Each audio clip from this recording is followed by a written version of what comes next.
বন বিভাগ পাখি উদ্ধার করে কি করে? অনেকের মাথায় কিন্তু প্রশ্ন আসে যে বন বিভাগ পাখি উদ্ধার করে বা রেস্কিউ করে এগুলা কি করে। তো আজকে কিন্তু এই ভিডিওটা দেখলে যাদের মাথায় ভুল ধারণা ছিল বন্য প্রাণী অপরাধ দমন ইউনিট নিয়ে, তাদের জন্যই আজকে কষ্ট করে ফুল ভিডিওটি করা। তারা আজকে কিছু পানকুড়ি উদ্ধার করেছে। তো দেখতে পাচ্ছেন প্রকৃতিতে কিন্তু কচ্ছপগুলো সুন্দরভাবে আছে বোটানিক্যাল গার্ডেনে। তো বোটানিক্যাল গার্ডেনে কিন্তু আপনি গেলেই দেখতে পারবেন অনেক পশু পাখি রয়েছে। তো পানকুড়িগুলো কিন্তু ছাড়ার জন্য তারা কিন্তু বোটানিক্যাল গেছে, দেখতে পাচ্ছেন। তো এই ছিল আজকে উদ্ধারকৃত পানকুড়ি।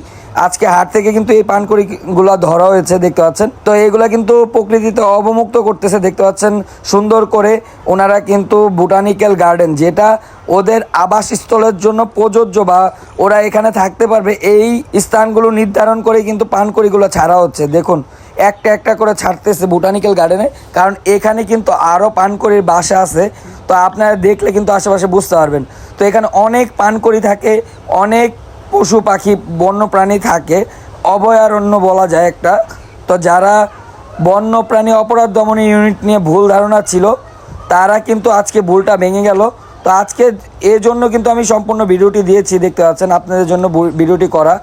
তো অবশ্যই কমেন্ট করবেন আজকের ভিডিওটি কেমন হয়েছে। পাশাপাশি আমাদের ফেসবুক পেজটা যারা এখনও ফলো করেন নাই, অবশ্যই ফলো করে তাহলে নতুন নতুন ভিডিও পেয়ে যাবেন। এবং কি ইউটিউব চ্যানেল আদিত্য পেটসে সাবস্ক্রাইব করে রাখবেন, তাহলে নতুন নতুন ভিডিওগুলো কিন্তু আপনারা পেয়ে যাবেন। তো আজকে একটা কথাই মনে পড়তেছে, যে একটা গান ছিল, ধন্যে ধান্যে পুষ্পে ভরা আমাদেরই বসুন্ধরা, তাহার মাঝে আছে যে সব সকল দেশের সেরা। এভাবে কিন্তু প্রকৃতিকে বাঁচিয়ে রাখলে কিন্তু আমরা সকল দেশে সেরা হতে পারবো। তো অবশ্যই অবশ্যই আমাদের যেই ফেসবুক পেজ এবং ইউটিউব চ্যানেলগুলো আছে ফলো এবং সাবস্ক্রাইব করে রাখবেন, এমন নতুন নতুন আরও ভিডিও পেয়ে যাবেন। আর যাদের মাথায় ছিল যে বন্যপ্রাণী অপরাধ দমন ইউনিটের অভিযানে পাখিগুলো কোথায় যায় বা কী করা হয়, তাদের জন্য আজকের ভিডিওটি। আজকে দেখলে অবশ্যই আপনাদের ভুল ধারণাগুলো বুঝতে পারবেন। আপনাদের ভুল যেই ধারণা ছিল এইগুলো কিন্তু আপনাদের মাথা থেকে সরে যাবে।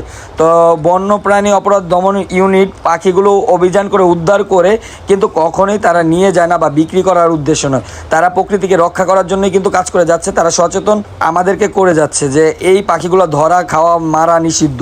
তো অবশ্যই তাদের পাশে থাকবেন, তাদেরকে সবসময় সাহায্য করবেন, সহযোগিতা করবেন, সাপোর্ট করে যাবেন। তো আমরা যদি নিজেরা সচেতন হই, দেশ সুন্দর হবে, প্রকৃতি সুন্দর হবে। তো প্রকৃতির ভালোর জন্যই কিন্তু ওরা কাজ করে যাচ্ছে। তো ওদের পাশে সবসময় আমাদের থাকা উচিত। তো আমি মনে করি, আমার নিজে থেকে মনে করি, তো বন্যপ্রাণী অপরাধ দমন ইউনিট কখনোই পাখি উদ্ধার করে বিক্রি করে না, বা পাখি উদ্ধার করে তারা নিয়ে যায় না। তো ভালো থাকবেন, সুস্থ থাকবেন।